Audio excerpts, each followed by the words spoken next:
From Perth, Australia, and broadcasting around the world, you're listening to The O Show with your host, Oren McCory. The O Show is a no-nonsense podcast bringing you the best advice on training, mindset, and nutrition to supercharge your efforts in the gym, the kitchen, and most importantly, in your head. Don't forget to share this episode on your social media. Now, let's get to it.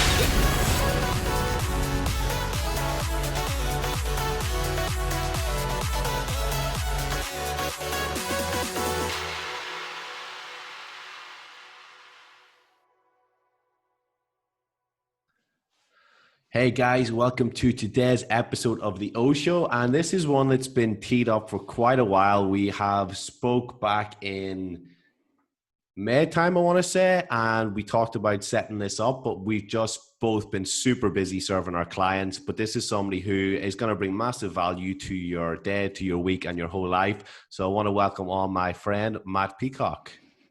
Hi, buddy. Thank you very much for having me. Yeah, you're right. You've been courting me for about 3 or 4 months now. I feel like you're due me at least one date at the end of all this. Yeah, I'll buy you a steak, right? Yeah, perfect. So guys, if you don't follow Matt, you'll have seen a lot of his content. His name is the Muscle Mindset Coach, and a lot of his content is stuff that I share. He puts out lots of little nuggets, and he is the go-to man for mindset and routines and habits. And you've got quite a good little routine yourself, Matt, which is why I wanted to get you on. But before we get into that, I want to find out a bit more about you, mate. So we're going to start it with how we start every single podcast now. And this came about when I had a client on, and we need to know your stripper name, buddy. So the stripper name is the name of your first pet combined with the name of the first street you lived on. So the first street I lived on, right? Okay, so that's going to be Lexi Pentland. Lexi Pentland. That sounds like one of the sexiest names that we've had on here. No big deal, mate. No big deal. I just do everything. You just got to be right up there with everything. So you jump to the top of the list, buddy, right? So if you search for the Muscle Mindset Coach and I don't come up, it's because I've changed my username to Lexi Pentland. Yeah. Mate, that's a good one. I like that. Let's find out a bit about your background then, buddy. So how did you get into coaching, and why are you so passionate about fitness and helping people achieve their best with their muscle and their mindset? Okay, so how did I get into it? I worked in consulting engineering for 10 years prior to doing this. So wasn't your normal route in. I think a lot of people, I don't think I've ever met another coach who entered the industry that way. So I sat at a desk, traveled the world, spent a couple of years in Oz, as you probably know. It was a great job, but just ultimately wasn't that fulfilled. So packed it in with absolutely zero plan other than to go and get my level 2 and my level 3, and we'll work it all out from there. So saved enough to have 6 months off. I took 6 months off, did my level 2 and my 3, and then got working in a gym. And to be honest, I think when I think back on it, because I've been asked this question a lot on every podcast I've ever been on, because I'd built up such a huge professional network over 10 years of working in various different countries and various different engineering firms. When I put on LinkedIn, I'm now a coach, I had this plethora of people who I'd always given free advice to in offices being like, hey, can I just pay you for this advice now? Absolutely, you can. Come join me in the gym. Perfect. And it went from being completely dead, like no, obviously you start from the ground, you've got no clients. I walked in, paid my rent, and within a month, it was like 40 sessions a week, completely rammed, loving it, enjoying it, and just never ever looked back, to be perfectly honest, buddy. And why am I passionate about it? I guess kind of tying back into what I just said, I've always been in every office I ever worked in. I was always like the fitness guy. So while fit office people are generally quite unhealthy, there's quite an unhealthy culture within each office. I always was like, I was a total bro. I'm not too ashamed to admit it. I would be like chicken, broccoli and rice, or tuna and rice every single day at lunch. I'd go running at lunch. I'd train at lunch. You know, the protein, everyone's pedestal unit would have like files and stuff that was relevant to the projects they were working on. Mine was like protein, creatine, peanut butter and tuna. Genuinely just ripped the filing cabinet out of it and replaced it with a bag of protein. Nice. Even when I worked in Australia, I moved to Melbourne and then Perth. And when I went to Perth the second time, I actually just phoned up the supplement company and had them deliver 10 kilos away to the office prior to me even starting. So, so yeah, I'm passionate about it because it's always been my hobby. So being able to turn my hobby into a profession has been absolutely class. Like I genuinely don't feel like I ever get up and work. I just get up and do what I love. So yeah, really Nice, happy, man. mate. Love it. Nice, mate. And you've got a really good business, which shows the quality of coaching that, you know, you're implementing. So kudos to that, buddy. One thing I was curious about, when did you make that jump from the office to the coaching? So 2015, I think. Okay, yeah. And to be honest, it was like pretty abrupt. It was like, I'm leaving. I'm not working my notice. Maybe not too proud of that decision, but I kind of had a bit of a huff with the office, just kind of left. I was like, right, that's it. I woke up the next morning. I was like, suppose I better apply for my PT qualification because I'm technically unemployed. I just got cracking, mate.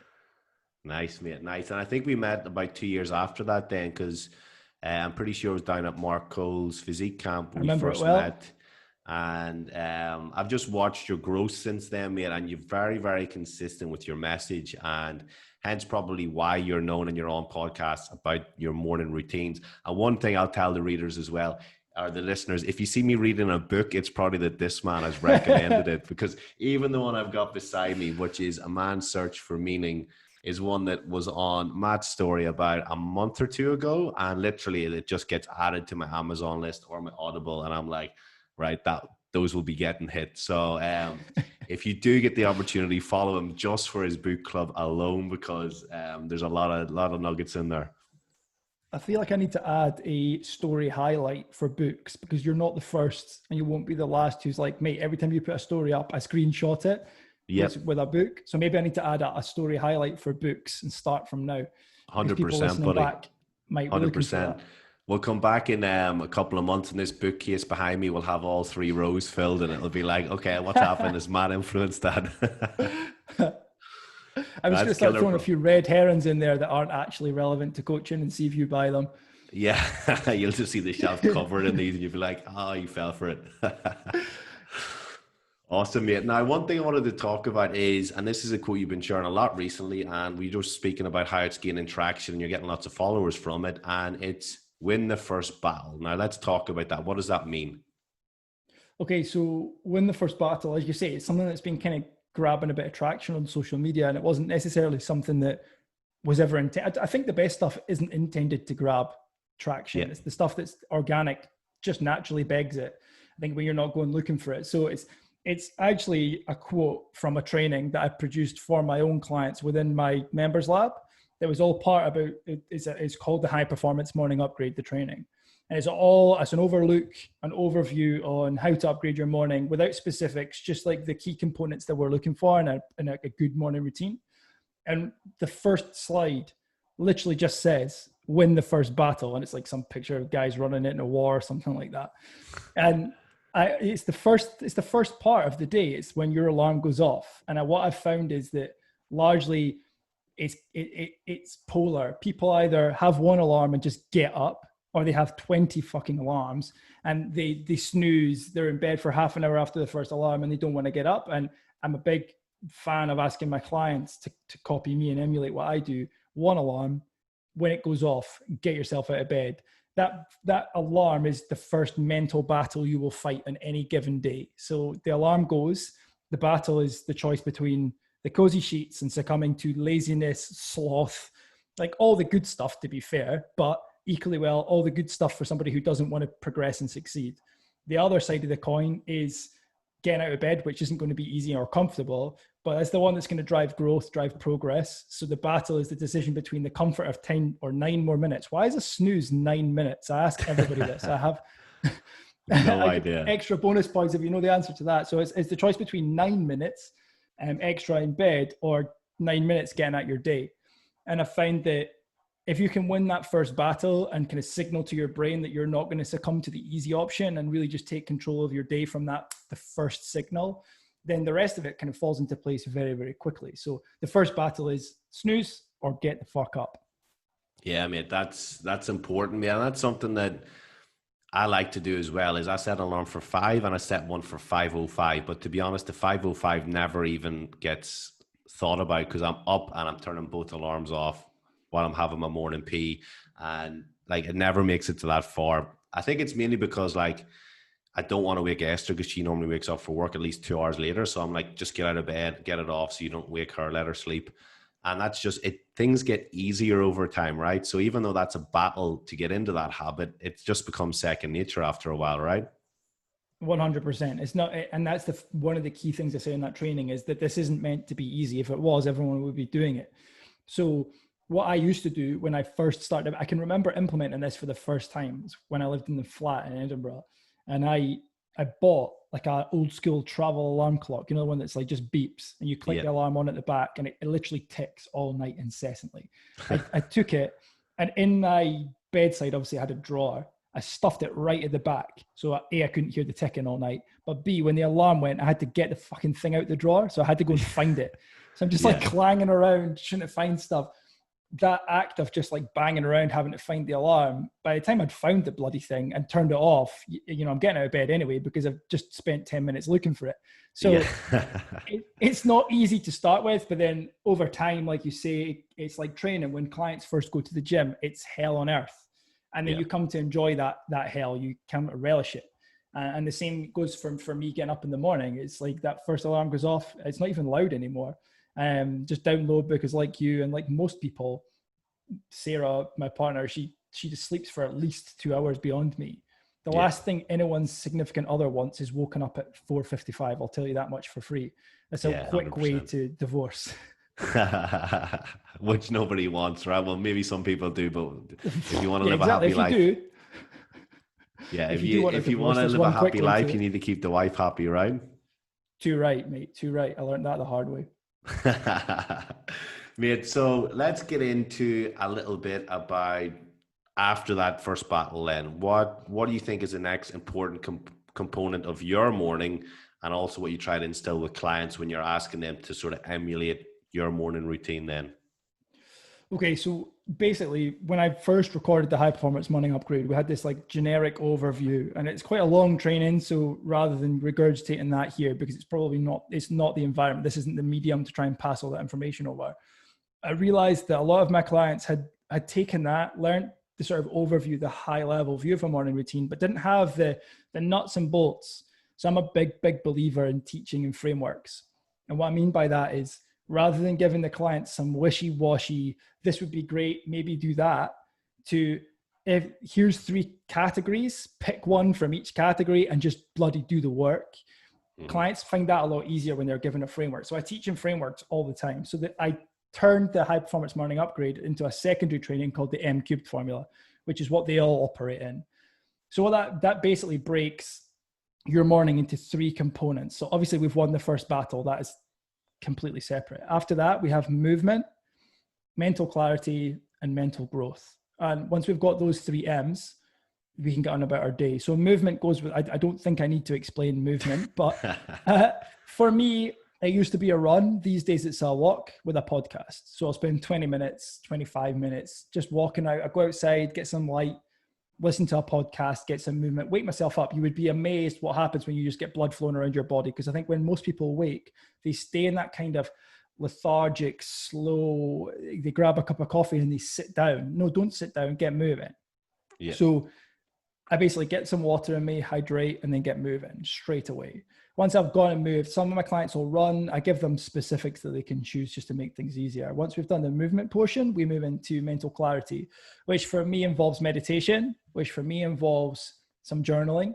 The reason I'll leave that until after the movement is I encourage my clients to try for some high intensity movement. So a run, a cycle, something that we can, even if it's intervals out in the street.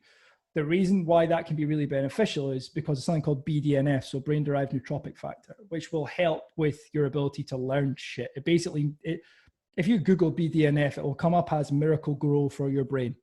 So effectively, we enable it. Literally every search comes up with that. Effectively, it allows you to access your brain a little bit easier, which obviously we know in the morning can be a bit of a bitch. So if we can get out and do a high intensity run, sweat, doesn't have to be long, 20 minutes, which for most people is like a couple of miles, maybe slightly more.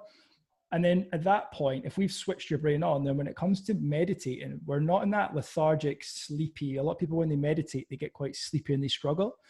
So I'll spend 10 minutes meditating, and then I'll spend 10 minutes just with my journal, my A5 diary that I use for work, which I have no doubt every coach under the sun, I know you'll have one right in front of you right now. Yeah. I use that and I just map out any problems I see for the day, any challenges I see for the day. Like today I wrote down I had this, like to make sure that I didn't forget. Just empty your brain so that all that stuff you're carrying around with you, it's just on paper. You're no longer having to carry it like baggage in your brain. Once we've done that, I'll map out my day, all the clients I need to speak to, all the meetings I've got, anywhere I need to be, and the times. And then I put little check boxes next to them so I can literally just work my way through it. And then the last M is the mental growth, which would be reading a book like Man's Search for Meaning, or studying a paper, or literally reading a textbook like I am just now, and just going through it. And I spend 20 minutes and I dedicate 20 minutes to learning every single day. Now, that for me is very, very much more tangible than it might be for some clients, because for me, it's a case of mastering my craft. For me, it's a case of, I want to learn more about coaching, be that psychology, be that mindset, microbiome, blood sugar, you name it. I'll just dive into a topic and I spend a month just going crazy on it. For clients, that sometimes can be quite a difficult situation where they don't know what they want to learn about. And that for me is the first sign that you're in a job that you don't really love that much. That's another discussion. Yeah. But if you're really struggling with it, then listening to a podcast or even just reading a book that you want to read, just read for enjoyment. The number of my clients that come back to me and they're like, I'd never read personal development books until you gave me this M-Cubed formula. But I can't tell you how much I love having a cup of coffee and reading for 20 minutes before everyone else is up. They come back to me like it's the best part of my entire day, every day. So to recap, movement, mental clarity, mental growth, 20, 25 minutes each, that's going to give or take an hour. Yep. If that's, everybody can make an hour in their morning. It's not a huge amount to ask.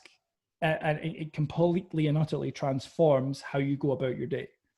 Yeah, that's huge. And I like it's such a catchy name, the M-Cubed formula. I really like that. And it's clearly catching on with your clients. Like if they're saying to you, this is the best part of my day, right? And we say that we want to be the best part of their lives, but if we can actually have that one pinpoint of their day where we're still working with them online, but one part of their day is what you've instilled and it's the best part of their day, then we're on a mega fucking win with that, I think.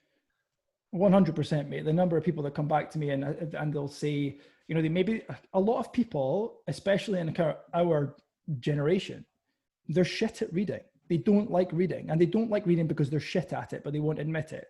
Like I think, and I spoke about this in a story and it was hugely popular on Instagram. My DMs blew up saying that the reason, I've never liked reading, buddy. Never, ever, ever. From the minute I was forced to start reading at school, the word force should give you an indication of how I felt about it. Just absolutely abhorred it. And all the way up until my mid-20s, I just couldn't understand why anybody in their right mind would choose to read. Then I learned when I started to meditate that the reason I didn't like reading was because I'm shit at concentrating, or past tense, I was shit at concentrating. And what I was doing is I was reading the words, and a lot of people will resonate with this. I was reading the words and I was thinking about something else. So I'm reading X, Y, or Z, and my brain is like, dinner's got to be this tonight. I've got to pick him up. He's got swimming lesson. All this crap is just going through my head. And then you would find yourself rereading the same paragraph 4 or 5 times. And you're like, this is not going in. Yeah. Or it's just leaking back out the other side. So when I started to meditate, hence the fact that is the precursor to the reading, I would quiet my mind and learn to quiet my mind and focus on one thing, my breath. And once I'd learned to focus on just my breath, I learned to focus on one thing. And when another thought tried to come in, it's not about squashing or quashing or getting rid of those thoughts. It's just about being like, right, cool. I'll get to you later. Back in my mind. See you later, mate. Don't need you just now. Not important. And when you're reading the same, it's just a meditation of sorts. And since I started doing that, and since I instilled that in a lot of my clients, they're like, fuck. The problem is that we weren't taught to concentrate, or we weren't taught to learn. We were taught maths and geography and all this stuff that for most people is largely irrelevant. But you're never taught to learn. You're never taught to concentrate. And I think we have an ADHD epidemic, whether or not you're diagnosed or not. I think, yourself, like even podcasts, people don't listen beyond an hour because they just don't have the attention span. So I think when you can instill that in someone and they're like, mate, I have never liked reading, but now I've cracked reading. And now because of that, I've cracked personal development. they start to level up in all kinds of ways. And then they couldn't be more thankful for it. Yeah, and then that's you with the mindset aspect, right? You're working on their physique with other stuff, but you're also leveling up in terms of their mental health and their mindset through personal development, meditation, and other tactics. Absolutely. And I think it's important to point out, mate, that I'm saying reading's great, and I'm saying that we've not been taught to concentrate and that people love it. Ultimately, though, there are still people who just don't like reading at the end of that. And it's not a matter of concentration. It's just people are different. And then that's cool. And we have to respect that as coaches. So built into the high performance morning upgrade is alternatives to these things. That's why I'm saying that's the longer training. And what we talk about there is under normal, obviously we're recording this kind of off the back of lockdown, kind of still semi-lockdown. Under normal life circumstances, people commute, right? They're on a bus, they're on the tube, they're on the train, they're on their bike. It doesn't matter. They're walking. The format doesn't matter. They've got 20 minutes. So I talked to them about commuter university. So commuter university is spending that time learning. You don't have to physically read the book. Stick your headphones on and listen to an Audible. We spoke about Audible just before we came on here. Yeah. Like, grab Audible, grab a podcast, listen to YouTube. Like, there's so much free content out there. Or for my clients, I'm like, see, if you really don't want to go and listen to stuff, go into the lab and listen to one of the trainings, because I transcribe them all over to SoundCloud so that there's actual audibles for them as well. Yeah. Use that commuter time rather than listening to the radio and some crap. Spend that time expanding your mind. So commuter university effectively replaces reading for those who don't like it. Yeah, I mean, that's massive as well. Like, everyone's got that time in the day where they're commuting, right? And it's like you say, YouTube, Audible, podcasts can be any medium as long as they're learning about something. I mean, even if somebody's putting on like a comedy thing for 20 minutes and just switching their brain off, and they're just like literally just enjoying the commute by listening to some comedy or like a bit of a funny podcast, that's still them doing like some sort of meditation, because it's them just zoning out and listening to what's going on in their headphones, you know? I actually regularly recommend to clients that they get on Headspace or any of the apps and meditate on the bus if they're struggling with meditation, or when they're like on public transport, because there's this kind of like, this sounds weird, but almost like a moral superiority that you feel when the rest of the bus are listening to crap in their headphones, or you're over here growing your mind. No one knows you're meditating. You're sat there with your eyes closed. You look like you're sleeping, but you're like blowing your brains out, and people love it. So yeah, commuter university is massive. Just finding that dead time in clients' days and presenting them back, like doing a time audit on their day and being like, cool, let's look at your day. How does it look? Like, see that, and that. That's dead time. We're about to buy that back and we're going to fill it with useful stuff. It doesn't have to be Audible, like you say, but for most people, you'll find something on Audible that they enjoy. Yeah. And it's massive as well. I think that, like, for me, it's like 20 minutes in the car. And the best one recently was Atomic Habits by James Clear. And every chapter was like 15 to 20 minutes. I'm pretty sure it was pretty much every single chapter was 15 minutes. And that was like every commute here in Perth, like, no matter where I'm going, it was pretty much perfect timing where I just needed to pause it right before the next chapter and I'll be at my destination. It was epic. I think like that book is the first book that I give every client, irrespective of who you are, unless you've already read it, that you're either buying a copy or you're listening on Audible. So yeah, that's massive, that book in its own right. And the other thing is, if you get Audible and you have a Kindle, you can use WhisperSync. So you can pick up where you left off. I don't know if you know that. So where you pause it on Audible, it will open on your Kindle at exactly the same spot. All right, okay. You can flip between reading and listening. Ah, that's pretty If you want to read in the evening and listen in the morning, you can do both with the same book, assuming it's got WhisperSync enabled on Audible, which is pretty awesome. That's pretty cool. That's pretty cool. So, mate, let's get into the meditation, because you spoke about Headspace on the bus. So would that be the app you'd normally recommend most people get into, or what do you personally like to do yourself? So when people are just learning, it's a funny thing. People have this weird anticipation that you're going to have to put your hands like this, or like bang together miniature cymbals and sort of levitate off the floor with incense going. It's not about that. All it is about just concentrating on one thing, generally your breath. So people have got weird stigma. They've got a weird anticipation of what it is. All it is listening to your breath. But on top of that, people don't really know how to start. How do you meditate? Where do you learn? Now, for me, Headspace comes with a free trial for most people for at least a week. I like Headspace as an introduction. The foundation or beginner or whatever it's called, the basic pack within Headspace is a good introduction to how to meditate. Thereafter, if somebody's really getting on with it, Andy Puddicombe, the guy that runs it's got a really nice voice. He's British as well, which I find largely for my market helps, because a lot of these apps are American, which is a bit weird for British people. So the beginner's great, and if they like it, they can stick with it. But I generally move people over to Oak, OAK, which if you've got an iPhone is easier to find than if you've got an Android phone. It is available for both, but I think it's a bit of a bollock to find on the Google Play Store. Oak's free, and we just use the mindful meditation, which is 10 minutes long, and it's guided, but there's less waffle. Andy talks about something profound at the start of every one in Headspace, which I think puts some people off because it's almost stoicism. And for some people, they're like, I don't get this. I'm not vibing with it. And that's fine. Don't let that be the reason why you quit. So if you move to Oak, the woman just literally, it's American voice. It just runs you through, follow the steps, and it reminds you to come back to your breath. So I literally get the guys to do that. And that is as complicated as meditation needs to be. The other one, which I have 2 clients that absolutely love, is called Synctuition, which you need headphones for.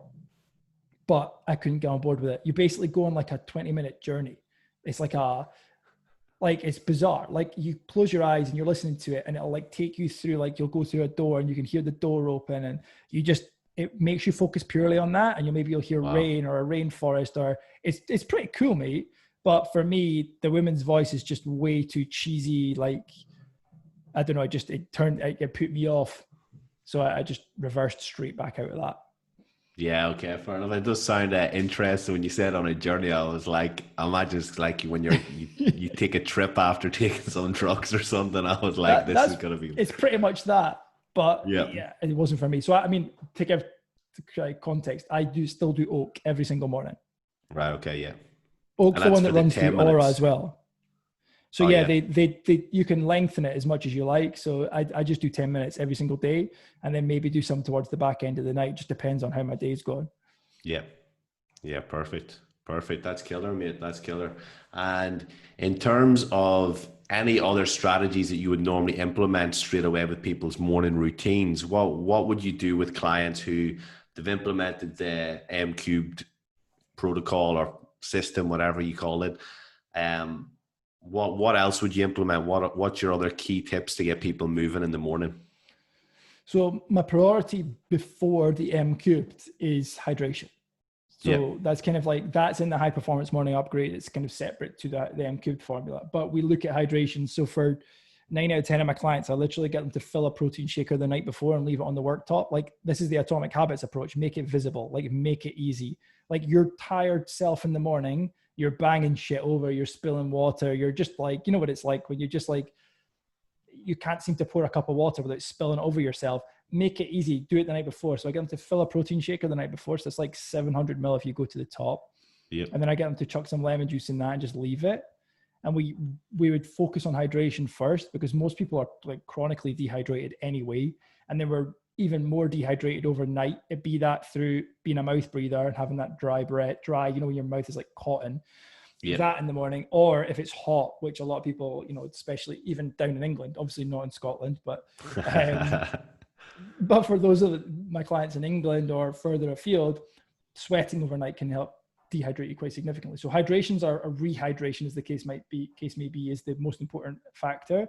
Thereafter, I do get guys to focus on blue light, because what I experience is people just move from sort of like artificially lit space to artificially lit space across the day. Like, we move from the house to the bus or the tube, from the tube to the office to the gym to the tube to the bed. And then that's your day. You haven't even seen the sky. So I get the guys to get some sky time rather than some screen time first thing in the morning. So sky time's important. So I get them to get up and hydrate.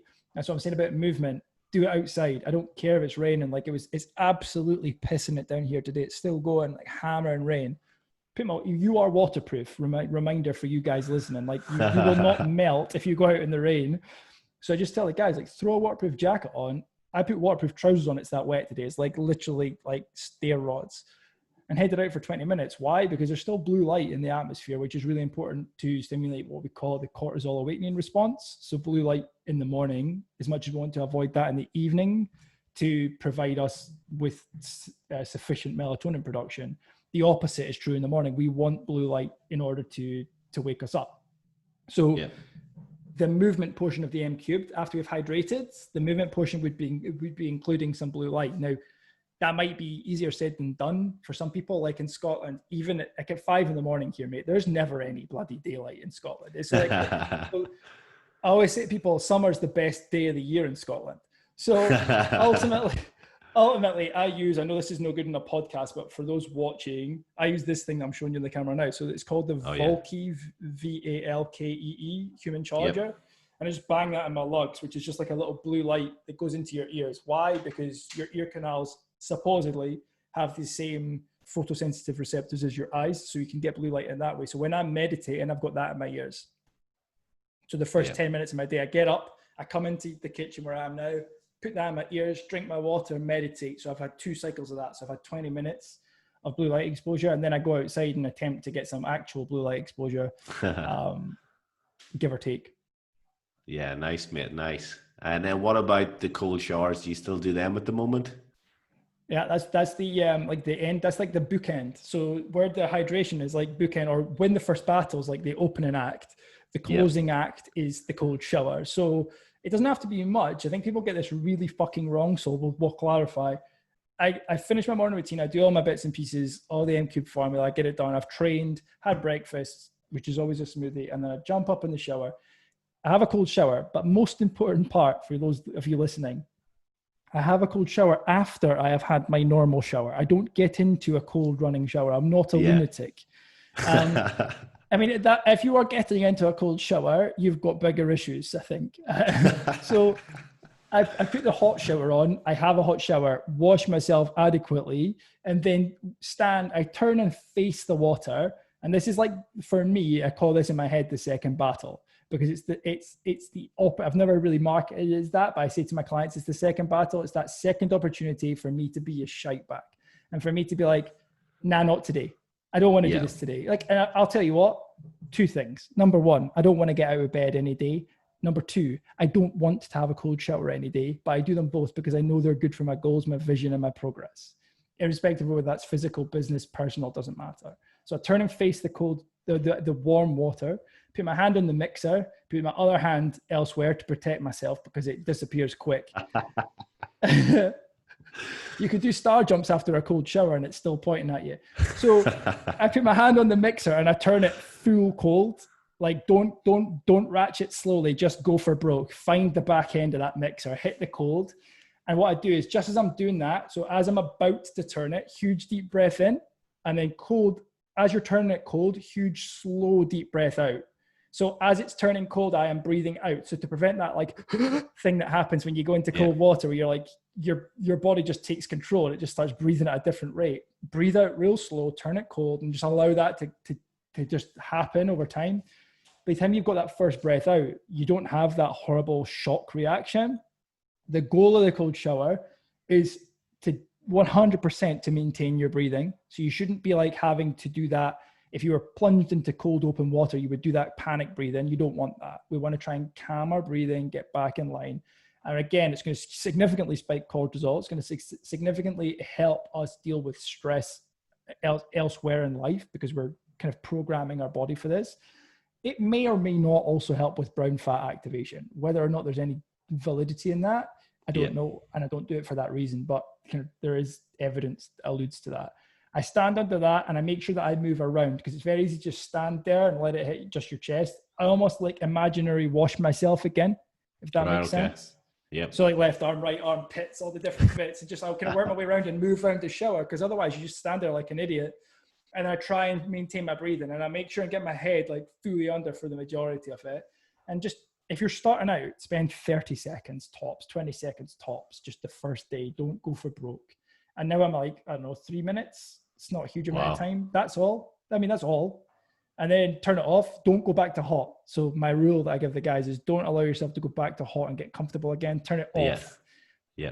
Pro tip, turn it off. Whilst you're turning it off, turn it back to hot. if you value the same marriage we spoke about earlier on. Oh, If yeah. it's still on cold when she gets in the shower, you can expect to have your balls kicked. So Yeah, that's big trouble. Turn it back hot, and then get out. And I don't know what it is, mate. I can't describe that until you start getting into it. But I've got a lot of clients who are coaches as well, and they're like, mate, that shit's just like, it just switches me on another level to get at my day. I use it as kind of like a trigger. It's like I don't know. It's like I say, a kind of bookend or the final act of my morning routine. Once that's done and I've won that second battle, you will never feel more awake than when you're trying to dry yourself and you can't actually feel your skin. Wow, that's after weird. 3 minutes. That's intense. Yeah, it's like when you come out like the sea or whatever. I mean, I don't imagine it's like that in Australia. I know what it's like. It's fucking freezing here, but you can't actually feel yourself drying with a towel, but you feel like I will be freezing for the nenext 10 minutes. And I'll cut about with a fleece on in the middle of the summer for the first 10 minutes. When I'm on a Zoom call, the first person's like, why are you wearing a fleece? I love it, mate. I love it. Nice, mate. Nice. And that's a little bit different to how I do it. I started to do it during lockdown, and then I started to do it again recently. But I face away from the shower and let it run sort of down the back of my head and like down my back. And I've never thought about turning around and just fucking manning up and getting on with it. I'm actually moving around as well because I'm too focused on my breathing at that stage. And I do get quite a slow breathing rate. I'm not like hyperventilating, but I think moving around would make me be able to last a bit longer, if you know what I mean, as well. So yeah, it gets like sore if you leave it on the same bit of your skin. It almost goes numb on one spot. So if you move around, it's a little bit more tolerable, I think, anyway. Yeah. And what do you think about, some people have said about how it might help with immune function. What's your thoughts on that? I think it like the definitely ability can to help. fight off a cold. I think it definitely can help. I think there's key caveat, if you're healthy, if you're a healthy operating individual, you got no health concerns, bash on, I think it will help. But as you know, because you know me personally, at the back end of last year, I'm not an unwell person. Like I will regularly boast about that. I don't think I took one sick day whilst I worked in a 10-year career. I'm just not unwell, touch wood. Watch me get severely unwell next week. But the back end of last year, I picked up Giardia. So like it's like an infection within your gut. And honestly, man, I lost 12 kilograms. I was like on the ropes for a long time. And one of the first things the functional medicine practitioner said to me was like, no more cold showers. We don't need additional stress on your central nervous system. Equally well, back end of last week, I put a post up about it last night. I was just particularly wrung out. I've been working super hard. We're like helping a lot more people at the moment, which just means I am emptying myself into this business. So the Thursday, Friday last week, I was pretty tired and I was aware of it. My central nervous system was a bit shot. My HRV was down. My resting heart rate was up. My fasted blood glucose was spiked. I could see it all happening. So I just pulled out the cold showers. Why? Because it's nice to have, but if it's going to start putting you further into a hole, it's just foolish. And it's that like bravado doesn't get you anywhere. Yeah. Yeah. And that's important, mate, as well. Like realizing your limitations on things. And maybe if somebody's getting sick, for example, as well, then they don't push it in case then it makes potentially the cold worse. It might be good at keeping them away, but if somebody starts to get a flu-like or a chesty cough, the getting cold is going to increase the chances of getting the cold, right? If you are already unwell, what we're looking to do is protect the central nervous system and soothe it, not hammer it into submission. That's exactly like what I did at the weekend. There was no social media for me. There was no caffeine of any description, which was hell on earth. And then, mate, like my coffee in the morning, you know the drill. I absolutely love my morning coffee. It's on Instagram every morning. Like it's my favorite part of every day. So there was no stimulants of any description, and there was no cold showers, and there was just extra sleep. And I woke up this morning like 1,000 times better.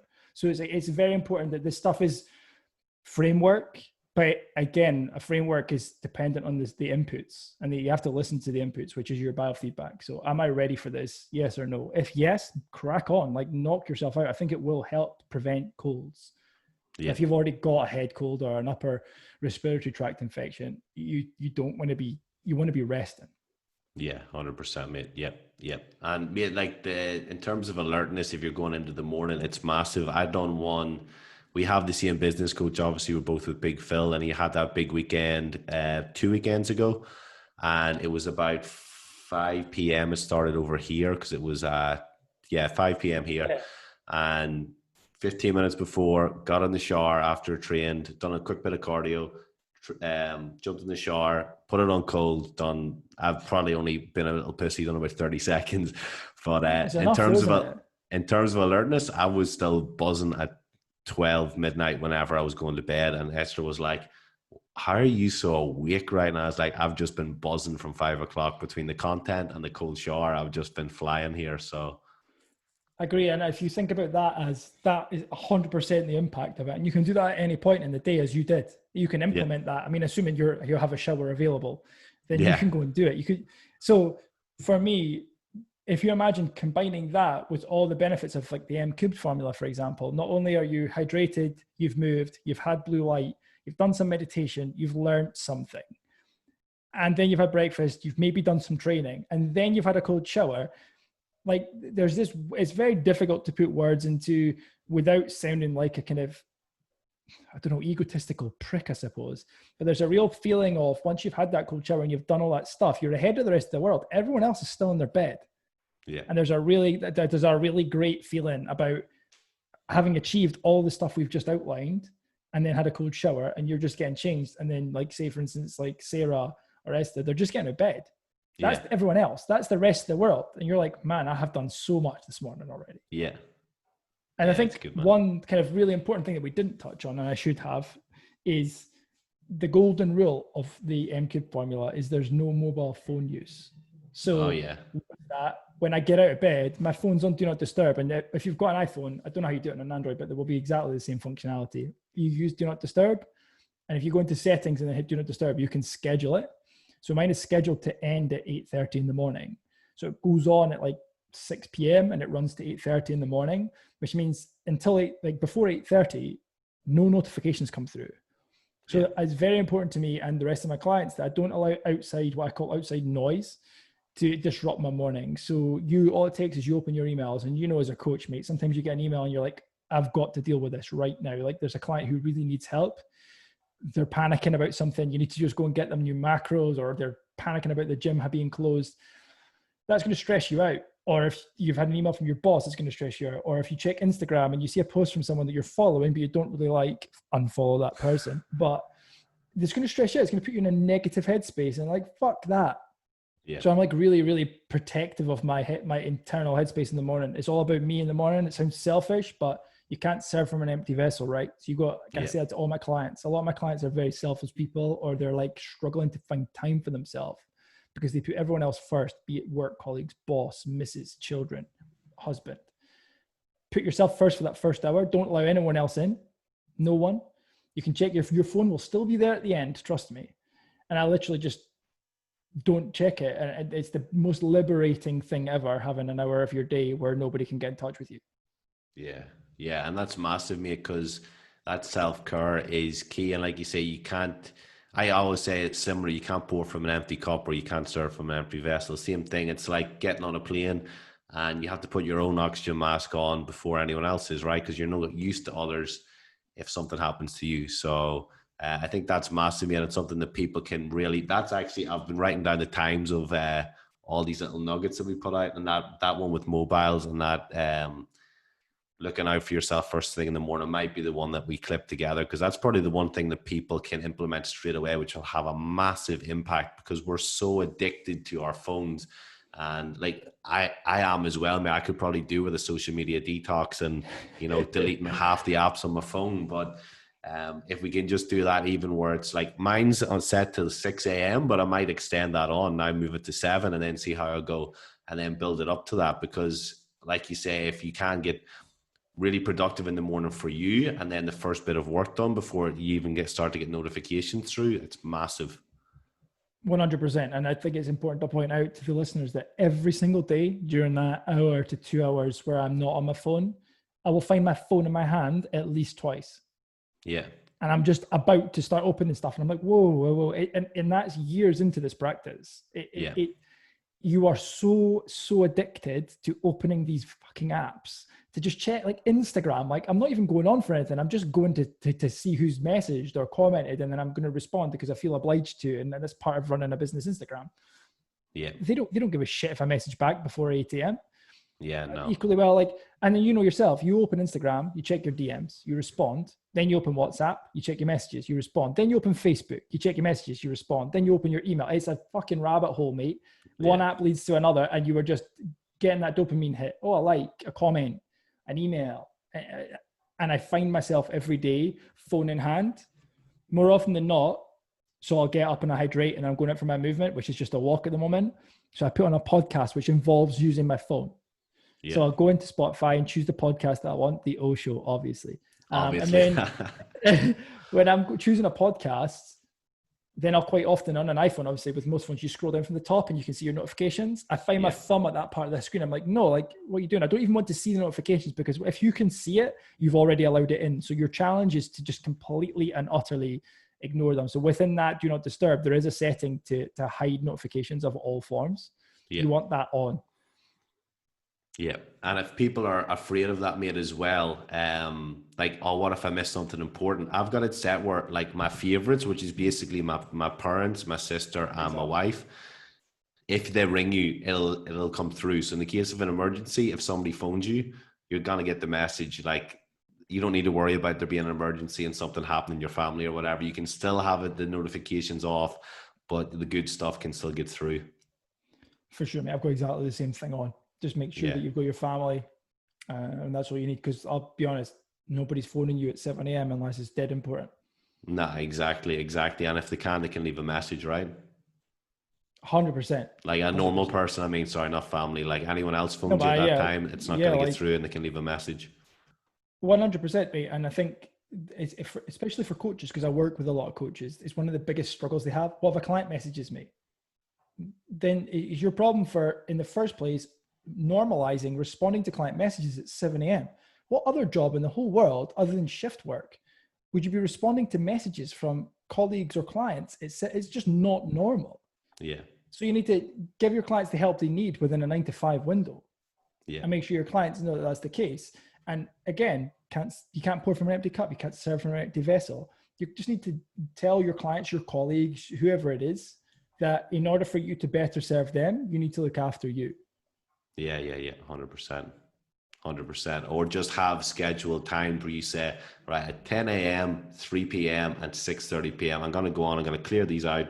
And that's just everyone's sorted, right? So it's not an on-demand thing. It's literally like, right, I'll get to you, but I'm only going to go on at these set times. And it's just that time management and that energy management, I guess, more than anything. For sure. And I think book recommendation for your list, mate. It's a really short one. It's an absolute banger. How Full Is Your Bucket by Tom I've Rath. done it on Audible. It's a goodie. I've done it. I told you, mate, anything you recommend, I do. I love that, mate. Yeah, mate. So, mate, that's an epic way to end it there. I think we've covered a lot, from the first battle to meditation, blue light, that second battle in the shower, everything in between, mobile use, mate. There's a lot that people can get out of this. So hopefully everyone's enjoyed it. I need to find a title for this. Actually, because we just had a chat, we didn't script this at all. It was like, we're going to come on and have a chat about your routines. So we'll get a good title for this. But if anyone doesn't follow Matt, you need to get on and follow him at the Muscle Mindset Coach. Killer content, killer book list, like I said. And he is the guy, especially if you're in that area of the world in the UK and you're on the same time zone as him and you don't follow him, there's something wrong, because he's one of the best coaches in the UK, in my opinion, and he's putting out some killer content. So please go follow him. If you did like this, please screenshot the YouTube, the Spotify, the Apple, doesn't matter. Just screenshot it, tag both of us, please, so we know that you've enjoyed it, and we can potentially convince Matt to do a second one if there's enough interest. I'm sure there's tons of topics we can cover. Or if there's something that really stood out to you, maybe screenshot it at the moment that it happens, and let us know what it was that you took out of this as the main thing. Because the more we can share those screenshots, the more people can benefit from seeing this, and the more we get the message out, and you've helped your friends level up their morning as well as yourself. So Matt, I can't thank you enough for your time, buddy. I've took about an hour and 15 minutes, including the time that we spent chin-wagging at the start. So thank you very much, buddy. I truly appreciate it, and it's been a pleasure having you on. You're most welcome, mate. Thank you very much for having me. And if I come back for a second one, my only stipulation is that I'm allowed to come back under my pseudonym of Lexi Pentland. Lexi Pentland, man, I forgot about that one. I'm going to have to put that in the comments, right? Thank you very much for having me, man. Thank you, buddy. Thank you. Have a great day, and I'll speak to you soon. Cheers, boss. Thanks for listening to The O Show with your host, Oren McCory. If you liked this episode, then please subscribe to the podcast wherever you're listening and share this on your social media. We'll see you on the next episode for more no-nonsense advice to help you supercharge your efforts in the gym, in the kitchen, and most importantly, in your head. See you then.